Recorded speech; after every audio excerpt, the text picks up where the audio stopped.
So, punta tayo. Ang ginamit natin is gumamit po tayo or nagdagdag po tayo ng tinatawag na lens flare, 2-point perspective, real skies, and ano pa? Yun lang. Wala nang iba mga ka-architects. So, kita po sa inyo yung lens flare natin. Yung bloom amount is 1.0. Master brightness ng lens flare natin is 2.19. And yung exposure natin dito mga ka-architects is 0.6. Next, color correction. Ang temperature natin is 0. Okay? And then vibrance natin is 0.5. Yung brightness natin is 0.7. Contrast natin is 0.6. Saturation natin is 0.85. Limit low natin is 0. Limit high natin is 1.0. Okay, isa sa pinaka-importante sa interior or rendering sa Lumion mga architects is itong color corrections.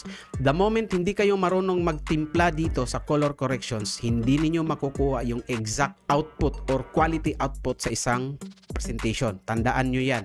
So, kailangan pag may problema or something hindi kayo satisfied sa presentation output ninyo, punta kayo dito sa color corrections, i-adjust nyo yan lahat until 48 years kayong matapos. Walang problema yan. Okay? So, next is yung reflection. Self-explanatory pa rin yan mga ka-architects. Kung makikita ninyo dito sa sample natin, meron na siyang mga reflection kasi nga naglagay ako ng mga reflections.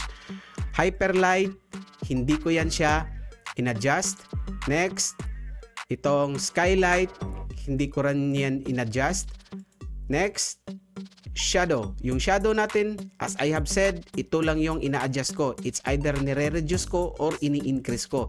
But in this presentation, ginamit ko is 0.2. Okay? So, wala na tayong ibang ginamit. So, render na tayo mga ka-architects.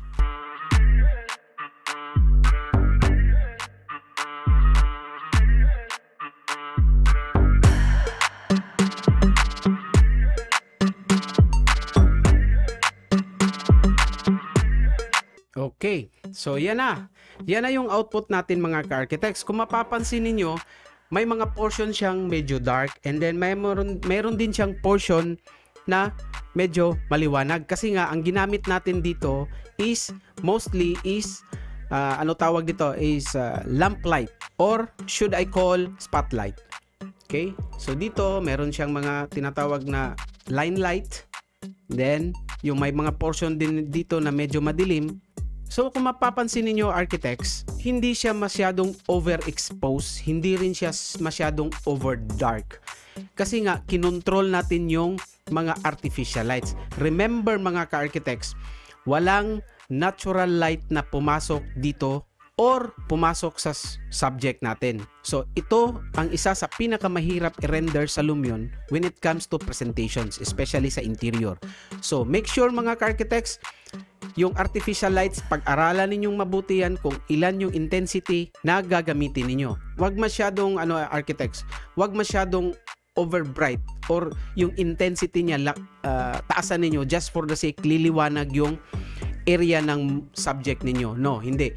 As much as possible, damihan ninyo yung artificial lights ninyo, pero yung intensity naman is hihinaan ninyo. At nang sa ganon, makontrol ninyo when it comes to color corrections, exposures, shadows, and everything. Okay? And take note mga ka-architects, please, wag kayong magre-rely sa Photoshop or any kind of photo enhancer.